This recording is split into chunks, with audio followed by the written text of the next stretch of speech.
Hello and welcome to this series on systematic trading. Our guest for this series is Aamodh. In part 3, we explored market regimes and the impact on time-based straddles. In this episode, we shift our focus to risk management and position sizing. And when it comes to position sizing, we'll approach it through two fundamental frameworks that form the backbone of most systematic strategies.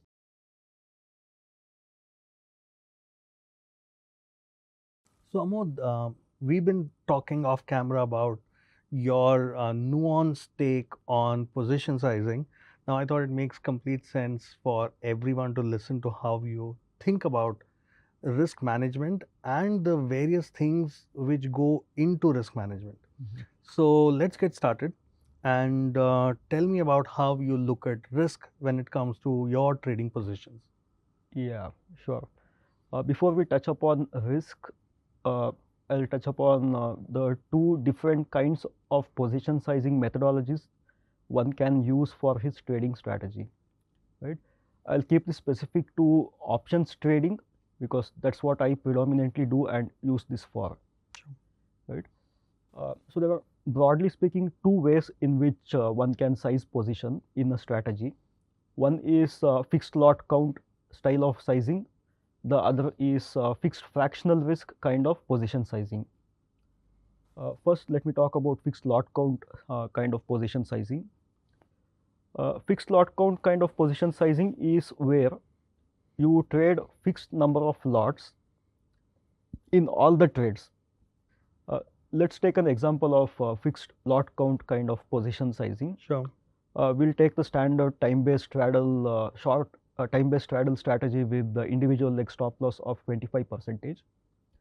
Let's say hypothetically you have a capital of 1 crore rupees and you want to trade this strategy.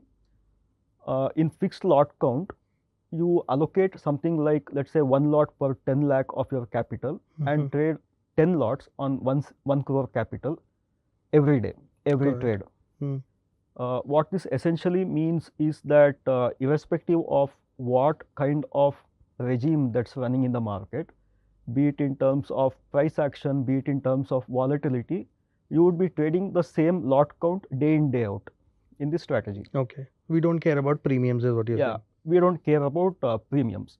Now, let's look at how premiums have been over the years. So, I'm presenting before you a chart where the x-axis is time and the y-axis is the at-the-money straddle premium of Nifty weekly options. At what time and when?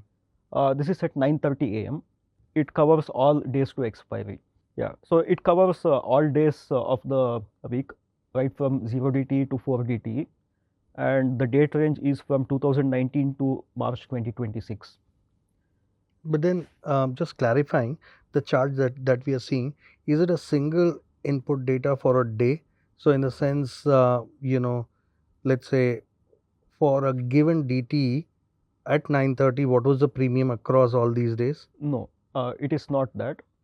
It is at the money straddle premium at 9:30 a.m. daily. Daily. Got it. Doesn't matter what DTE it is. Okay, we are not considering DTE. Yeah, we are not considering what DTE it is because irrespective of in this fixed lot count kind of position sizing, we are selling the same lot count irrespective of what DTE it is, what premium is on offer. Got it. Right. So a look at the chart is going to tell you that there have been times when premium has been low. There have been times when premium has been extremely high. You look at March 2020, the COVID crash times when at the money straddle premium has touched 800s. Right. Same happened during the 2024 Lok Sabha election time when at the money straddle premium touched 800.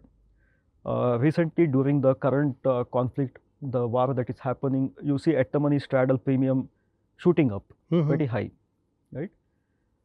So in fixed lot count kind of position sizing on a hypothetical capital of 1 crore, you would be selling 10 lots of straddle irrespective of whether the straddle premium is at 800 or 80.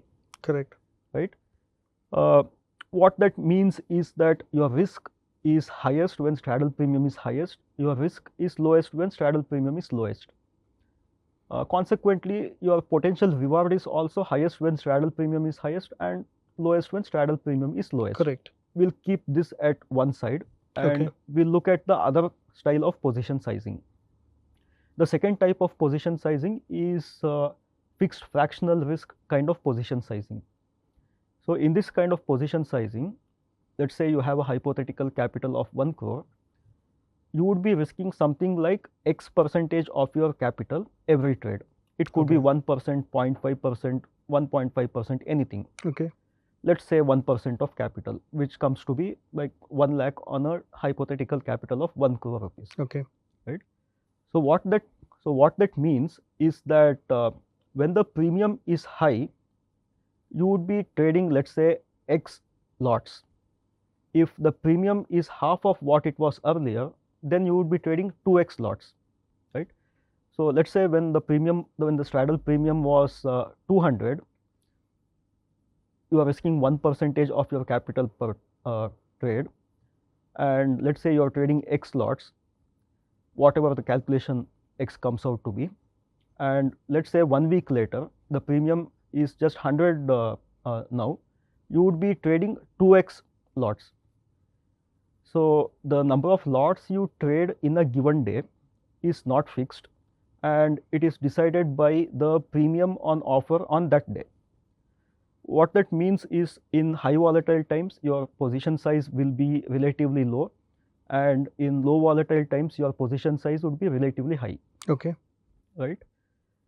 So so the key difference now between fixed lot count and fixed fractional risk kind of position sizing is that, one, the number of lots you trade is not same across all days in fixed fractional risk, unlike in fixed lot count, and two, fixed fractional risk kind of position sizing factors in volatility while sizing position, unlike fixed lot count, which is kind of blind to whatever volatility is existing in the market right now. So Aamodh, understood. So one is, an approach where your lot count remains the same, 80 rupees or 800 rupees, I take 10 lots. Yeah. The other one you're saying at, let's say, 400, you would take 5 lots. Yes. And at 200, you would take maybe 10 lots. Some, Yes. math like that. I understood that. But from a cost standpoint, for me, let's say if I'm keeping 3 lakhs or 2 lakhs per straddle, so that's not going to change. Okay. Yeah. So how do I bring this math together where, especially in an approach where my sizing is going to vary, then my capital utilization or the requirement will also vary? Yes, that's true. So that's the challenge with the fixed fractional risk kind of position sizing. In extremely low volatile times, if your risk per trade is high, then you end up being at a place where the margin requirement to place the size for the trade is insufficient. So it is important that you risk not beyond what is allowed by the margin. So margin management will have to factor in that you would be required to trade high lot count when the volatility is extremely low. So that becomes your base. Yes, that's right. That would become your base with which you would size both high volatile times and low volatile times. Got it. Yeah. High is anyways you're going to cut down your position. Yeah. So my base should be based on the low volatile times. Yes, got it. That's right.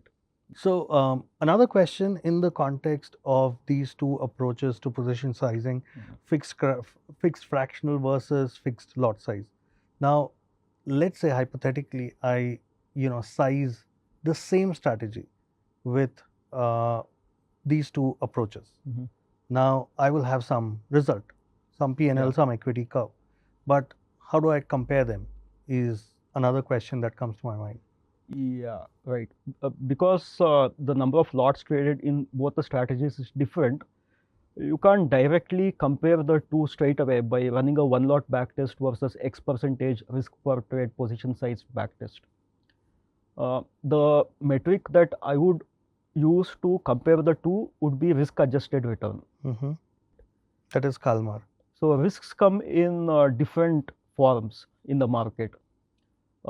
You have risk per trade, which is the bare minimum thing that you need to look at before placing a trade. You have drawdown risk, path dependency risk or sequence of outcome risk, and you have risk of ruin as well. right? So we are going to compare both these two styles of position sizing with respect to each of these risks. Okay. Right.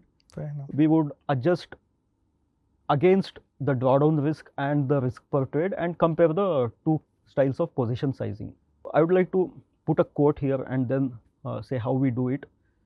So to win the game, you have to play the game. If you play the game, you can lose the game, right? Only those willing to lose the game can win the game.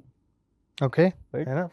What I'm trying to imply here is that returns are a function of risk that is involved. Correct. Right. We would like to look at risk adjusted returns as the metric to compare these two styles of position sizing. So the first variant of risk I'll be touching upon is risk per trade. There's a quote, old quote in the market which goes like this: market can stay irrational longer than a trader can stay solvent. It was Keynes who quoted it, right? Yeah, yeah, some economist. Yeah. Right.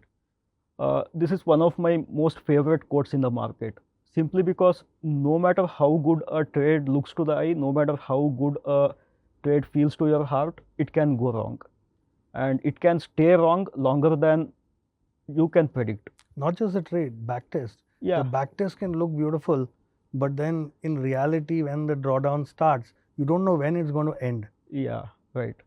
That's right. So if we look at individual trade, so it is extremely important to cut your losses early. Correct. Right. So this is where risk per trade comes into picture. Risk per trade is the maximum loss you are willing to take on a trade if the exit happens at the intended level. Fair enough. So which means if the stop loss works, exchange works, everything works. Yes. Your internet works, or whatever that is, right. Depending on the system. I'm just trying to be politically correct, because sometimes what can happen is you can place a stop loss order with the exchange, and there could be a limit price protection issue with which your stop loss gets rejected. Price can jump. Yeah, right. So risk per trade, you can't really plan for that and size position, because you don't know what kind of exit levels you get. If you are being ultra conservative, then chances are you won't even get returns of an FD. You'll have to factor in fair amount of predictability when it comes to execution. I mean, the execution, the exchange is working and things like that, and assume that you are going to get, with intraday trades at least, assume that you will get an exit at the stop loss level and then size position. Got it. Right. So risk per trade is that the maximum loss you can take in a single trade. Okay. But then while we are on risk per trade, you are saying that we are making a assumption in good faith that everything will work. Yes. Okay. Right. Fine. Yes, that's right. You can always have additional risk control hooks in place, like you can do hedging, right? You can trade non-correlated instruments across exchanges, across market segments, across time frames, and diversify and try to reduce the risk associated with your stop loss order not getting executed. You can do multiple things, but risk per trade, for position sizing calculation, factoring in risk per trade will assume the stop loss gets executed. Sure. So now if we have to compare the two styles of position sizing with respect to risk per trade, with fixed fractional risk kind of position sizing, you can limit your risk per trade to X percentage of your capital per trade. This is because you can change your position lot count traded to match the risk envelope. But in a fixed lot count kind of position sizing, you don't really cap your risk per trade, assuming you place the same percentage of stop loss, right? So in a high premium regime, if you're trading, let's say 10 lots on a hypothetical capital of 1 CR, when the premium is 800, you put a 25% stop loss, then your point risk is 400 points.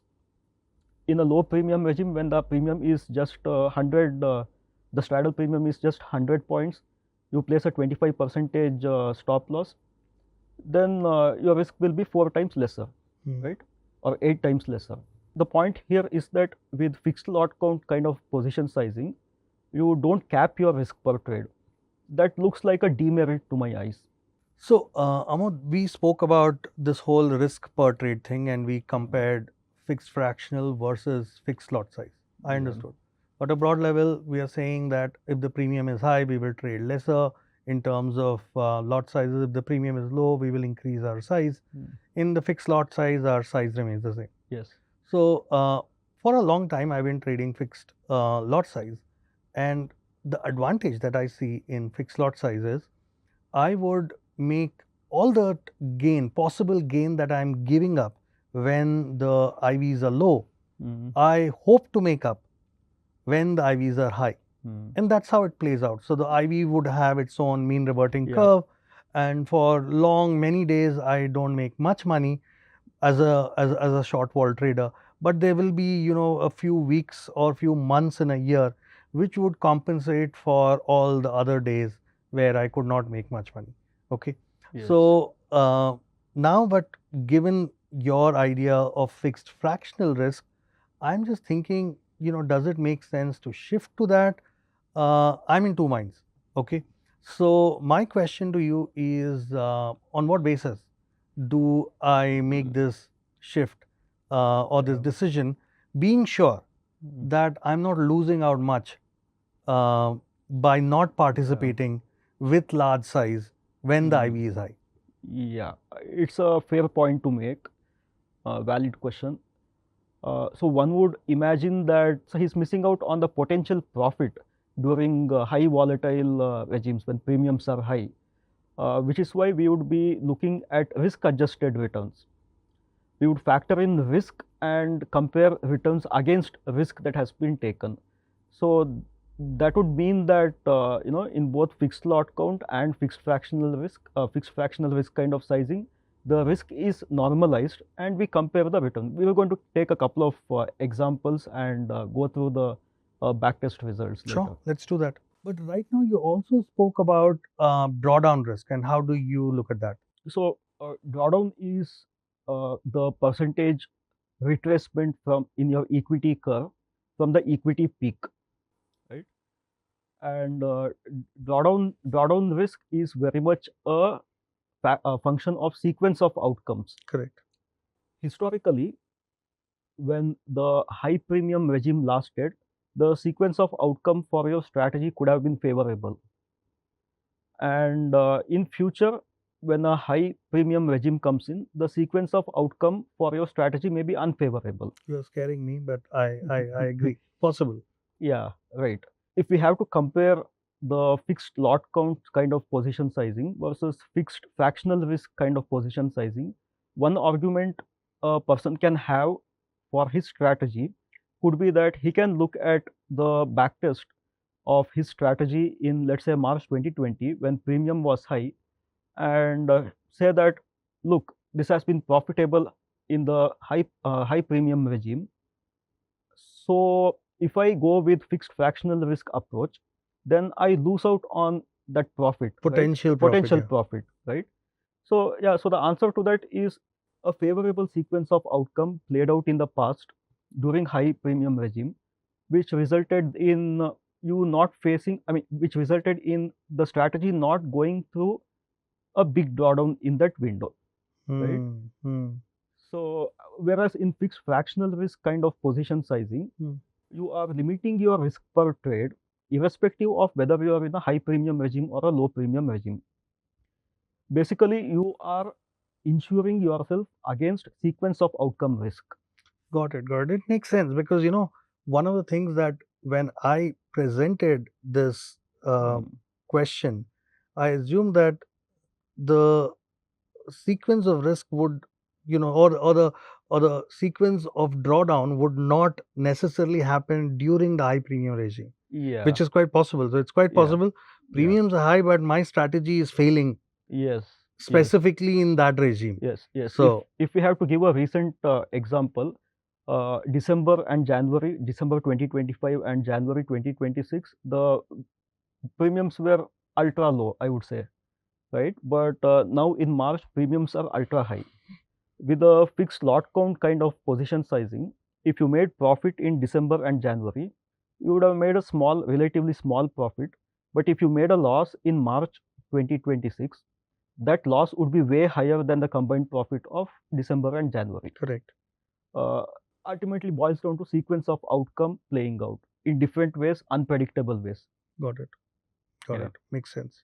So what you're trying to say, Amod, is when we use fixed fractional method of sizing, irrespective of the IV or the premium regime, our risk is the Cap. same. Yeah. And hence, even if our high premium, high IV regime turns out to be unlucky, Yeah. we would still be fine, Yes. which is not the case with fixed lot size Yes. approach. Makes sense? Absolutely. Yeah. So Right. what was the next one after that? The next one was similar to what we already talked about. It's called path dependency risk. Okay, tell me more. When we say, so okay, when we are trading options, there are two factors that contribute to the profitability of our strategy. Okay. So one is the movement in the price action in the underlying. Okay. If you're trading Nifty weekly options, then what kind of price action happens in Nifty spot or Nifty futures? Fair enough. Right? And the second one is the relative behavior of the Greeks contributing to the option premium. Okay. Right? You could be in a rising volatility regime or a falling volatility regime, and that can impact the profitability of your strategy. So now if we look at these two as variables, then we have four combinations. Okay. Right? I have put up a table for the same, and as you can see, I have first column as underlying price action, the second column is Greek behavior, and the third column is the strategy outcome. For these two variables, we can have four combinations: unfavorable, unfavorable, favorable, unfavorable. Okay. Right? So now, if the underlying price action is unfavorable to your strategy, and the Greek behavior, relative Greek behavior is unfavorable to your strategy, it is guaranteed that your strategy would end up in loss. Right? And if the underlying price action is favorable and the Greek behavior is also favorable, then you are very likely that the strategy would end up in profit. Got it. Now, the other two combinations, favorable price action, unfavorable Greek behavior, unfavorable price action, favorable Greek behavior, you could either end up in profit or end up in loss. Right? So basically, what I mean to say is that historically, during the high premium regime, the underlying movement could have been favorable, even though the volatility regime was unfavorable, resulting in profit. Why would you call volatility regime unfavorable when the premiums are high? Okay. So, no, relative movement. For example, right? So, we'll take this example that we have here. So, we're taking two specific days from the past. Okay. 24th February 2020 and 9th April 2020. Two very close by dates, right? So basically, we are selling a straddle at the money straddle at 9:30 a.m. and putting 100% stop loss on the individual legs. So both these days, neither the CE leg nor the PE leg hit stop loss. Right? Which is basically what we want, right? Because it's 100% stop loss strategy is betting on non-directional day and the stop loss not getting hit. Both these days, Nifty spot moved down by close to 1%. Right? And Nifty futures as well moved down by close to 0.8%. And on one day, VIX rised up by 14.7%. And on the other day, VIX fell by 8%. Right? The straddle entry premium on the 2 days was, on day one, it was on the 24th Feb day was 144, and on the other day was 503. And neither of the 2 days stop loss got hit, but the straddle exit premium on 24th Feb 2020, on a day when VIX increased, was higher than the straddle entry premium. Whereas on 9th April 2020, neither stop loss got hit, but the straddle exit premium was lesser than the straddle entry premium. Right? So basically, what I mean to say is that a 1% on a normal day, a 1% move in the underlying is going to hit your stop loss. Right? Or if not hit the stop loss, it's going to put one leg in a higher loss than the other leg's profit. Right? Which is what happened on 24th Feb. But if the Greek behavior is favorable to you, even a unfavorable underlying price action can still result in a profitable day for you. Right? So there are two factors that contribute to the outcome. And during the high premium regime, a favorable combination of these two factors might have played out. In future, an unfavorable combination of these two factors might play out in a high premium regime. Okay. So with fixed lot count kind of position sizing, you are more prone to path dependency risk because your risk per trade is not capped. And if the bad sequence of outcome happened in the high premium regime, right, then you probably in some cases run the risk of ruin. Right? With a fixed fractional risk kind of position sizing, your risk per trade is capped. Even if you run into a bad sequence of outcome in a high premium regime, you don't run the risk of ruin. Your risk is capped. Correct. Makes sense completely. Yeah. So Aamodh, I think one of the biggest takeaways from this whole concept of path dependency is we cannot take historical drawdown as a reference because we do not know the path which the equity curve would take in future. And hence the drawdown could be more than what happened in the past. So, and that's the reason we cannot take historical max drawdown as an input into position sizing. Is that what you're saying? Yes. Personally, I don't consider historical max drawdown to be the future possible max drawdown, neither for position sizing nor for stopping a strategy for that matter. Because historical max drawdown could have played out in a relatively favorable sequence of outcomes. Right? Can you explain that? It may not be the worst possible sequence of outcome. So historical max drawdown could have played out over a 10 trade sequence where 5 trades were winners actually, right? Drawdown does not mean all the trades were losers. But future historical max drawdown can take place over 8 losing trades and 2 winning trades. Or worse, let's talk about the worst case scenario. Let's say in your backtest there was a 10 trade losing sequence, right? And what if these 10 trade losing sequence happened at the worst possible time when premium was high, right? Your drawdown would be way beyond historical max drawdown. I'm talking about fixed lot count kind of position sizing. Historical drawdown is path dependent, and you can't really consider it as the future max drawdown as far as decision making goes for either sizing position for your strategy or for stopping a strategy. This is my personal view. It is debatable, right? Okay. But this is what makes sense to me. Got it. Now you were also talking about risk of ruin. Now how do you look at that? Yeah. So risk of ruin is where the worst possible sequence of outcome playing out. So like I already told, right? So your strategy could have a 10 trade losing streak in the past. What if it happened with, let's say, okay, I'll try to put it in a different way. Let's say the top 10 losses of your strategy are 10%, 9%, 8%, 7, 6, 5, 4, right? Okay. With this kind of top 10 max loss in a day, I'm talking about fixed lot count kind of position sizing, you can still have a max drawdown of say only 20% because the 10% max loss that your strategy had may not have happened during this drawdown window, right? Now, what if this 10 trade losing sequence happened to be this top 10 losing trades in the past? Then your drawdown would be way higher than historical max drawdown, right? Now, risk of ruin is where there would be a sequence of losing trades which is going to blow up your account and you wouldn't be able to put on a trade in the next trade, right? So there is a table that I would like to present which is quite widely accepted. Sure. Right?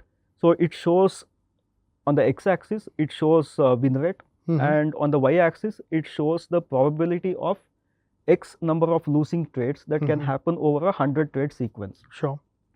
If I have to take an example here, what it says is that if the win rate of your strategy is say 35%, then over a 100 trade sequence, there is a probability of 99% that a 7 trade losing streak can happen. Got it.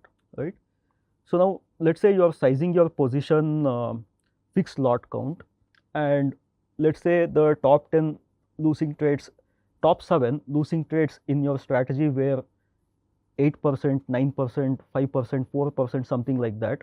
You add up the top 10 losing trades in your strategy, then it could go well above, say, 50%, 60%, whatever it is, right? Risk of ruin need not be 100% risk of ruin. It could also be a drawdown to that extent where recovering out of it is completely uphill task. Because if you get into a 50% drawdown, you need to make 100% return on your remaining capital to get back to equity high. Correct. So even a 50% drawdown is kind of risk of ruin scenario. You're on the edge, ready to fall off the hill, right? Yeah. So with fixed lot count kind of position sizing, there is, I would say, there is a higher risk of ruin compared to fixed fractional risk kind of position sizing, where you cap your risk per trade. Got it. Got it. Makes sense. Makes sense. So that brings us to the end of this episode, where we explored risk management and position sizing. In the next episode, we'll take this a step further by looking at sample strategies and comparing these two approaches of position sizing through the lens of risk-adjusted returns. Thank you for watching, and if you found this episode useful, do let us know in the comments. And if you have any questions, feel free to drop them and we will try our best to answer them. See you in the next one.